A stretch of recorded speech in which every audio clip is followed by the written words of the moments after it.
firmly believed in the country and, everything it stands for. And I felt like, no matter where they told me I had to go, you don't have to believe in where you're going. You do what you have to do, what you're told to do, because you believe in the greater good. I don't care if you served 1 year or if you did 35 years, you served your country, and if you did an honorable job, and whether you were in peace or war, you were willing to sign that blank check up to the end of your life.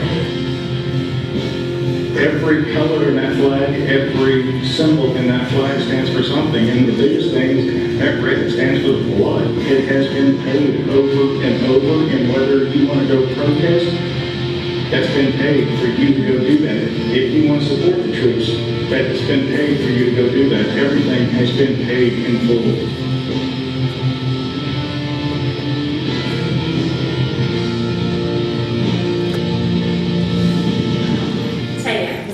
As the executive director of the Chris Kyle Frog Foundation, which carries on Chris's legacy and promotes his values of country, family, and faith while serving the needs of military and first responder families. In her New York Times best-selling book, American White, a memoir of love, service, faith, and renewal, Taya shares her story of persevering even when life brings uncommon and unforeseen circumstances. She promotes a philosophy called the ripple effect, the belief that a single small act of kindness, such as the one the Roosters made 25 years ago, can spread hope from one person to a whole nation. And maybe that's why God doesn't ask you if you're okay with it, and then He does what He thinks. He just does it, and then we're here. But I think I'd be a fool to not see the beauty that's been brought through it, to know that I'm in a room full of amazing people, to know about Wreaths Across America, to see, TCA. I'm abbreviating. Can I abbreviate TCA? Okay. All right. Thank you. To be with all of you, this is one of those experiences. Because I know that I'm in a room full of people that think like I do, that get it, that get what it is like to remember those who have fought for everything. You are a perfect example of the ripple effect. I believe that God sets us up on these things, and it's our choice to follow through or not. From the time you were a young kid, I think the seeds were being planted for something that would be more powerful than you could imagine. You take that one step in faith, and that's what I'm a big believer in now, is I don't always know how things are going to turn out. Most often I don't. And even if I think I know, I'm wrong in how they actually do turn out. So I'm realizing that you take that one step in faith, and then you just let God take care of the rest.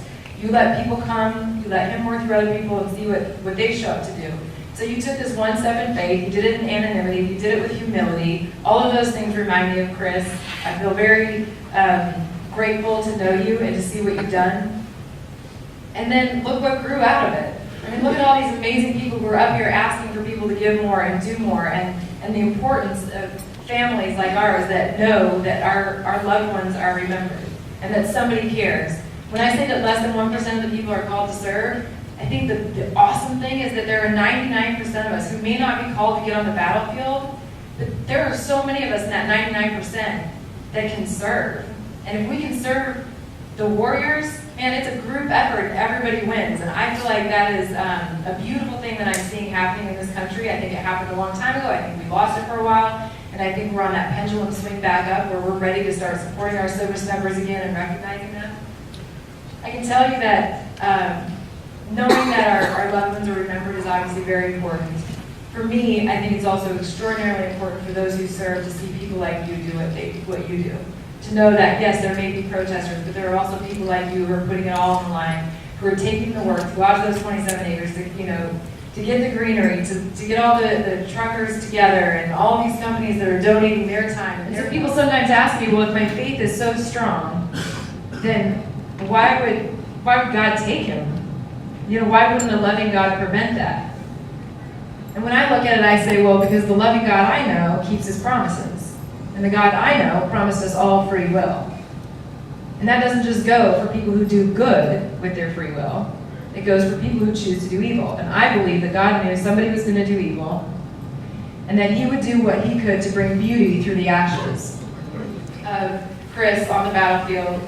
And he was in a gunfight. He and a group of his guys were in a gunfight. If you'll imagine it's Iraq, it's a building that's mostly rubble, and they went all night in this gunfight. He said the only time that they took a break was to reload their weapon and keep fighting. It was that kind of gunfight. And at the end of it, fortunately they had won the fight, And there were guys that were sitting against the wall. Some of them had fallen asleep immediately. Some of them were dressing some of their surface wounds. Some of them were just staring at the floor, sweat pouring down their faces. And literally in the dawn's early light, Marines came over, planted a flag, and somebody started playing the national anthem. All of those guys, those warriors, stood up, put their hand over their heart, and wept as the national anthem played. That image is burned in my mind because when people think that it's not important, I think they're wrong. There are guys, those words may sound sort of archaic, but that flag is not an archaic symbol flying in the wind. To guys like that, to people like you and me, we get it. It's important. And I encourage you to do exactly like you did tonight, to stand up with your hand over your heart in silence and give that flag respect and expect people around you to do the same.